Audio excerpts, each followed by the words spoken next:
Hi again, BookTube. We're back with the anatomy of Bibliomania, and today we are looking at page 136, their use as tools, etc.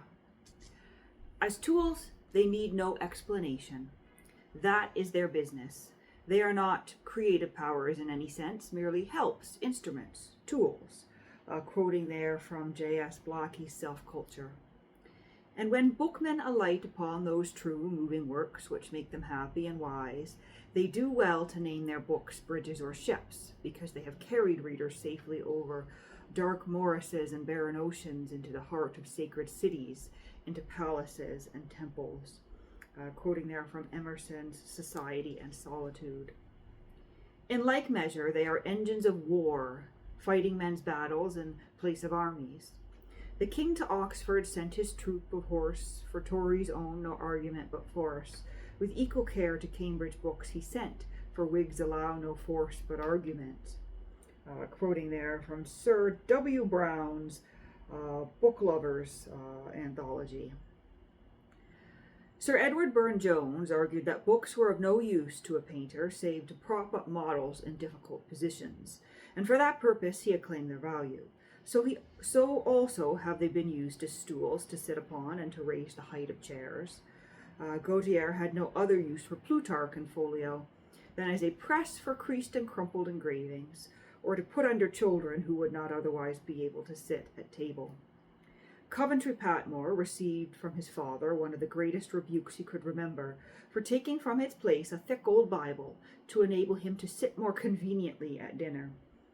Quoting from Champneys' Memoirs. They have been used as presses from early times, but most of all for pressing flowers, either as souvenirs or for scientific purposes.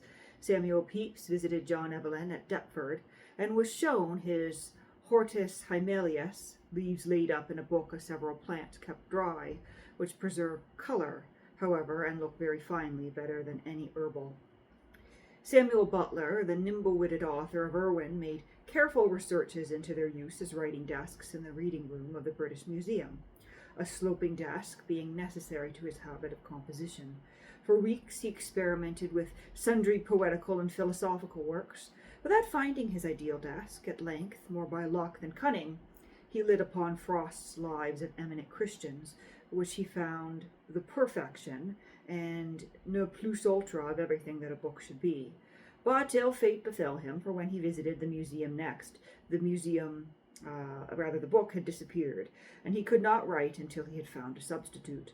He tried various books, Min's Complete Course of Petrology, but abandoned it because it was in several volumes of varying thickness, and he could never remember the volume that he had used.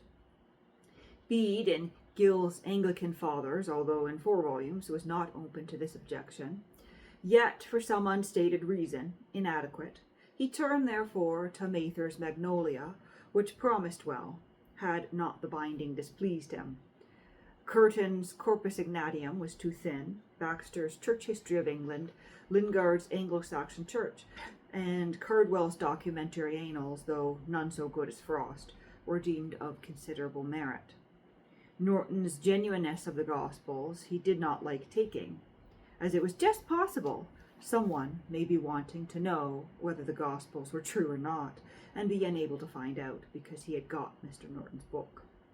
In the end, he found Arvin's Cyclopedia of Moral and Religious Anecdote to be the one book in the room coming within measurable distance of Frost, which was fortunate for posterity, for unless he had found some successor, he must have given up writing altogether.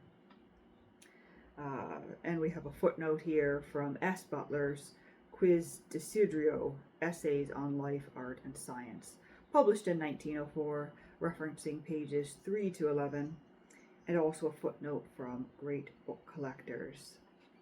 But that brings us to the end of that very short section on their use as tools, etc. The next section is titled Their Belligerent Usefulness.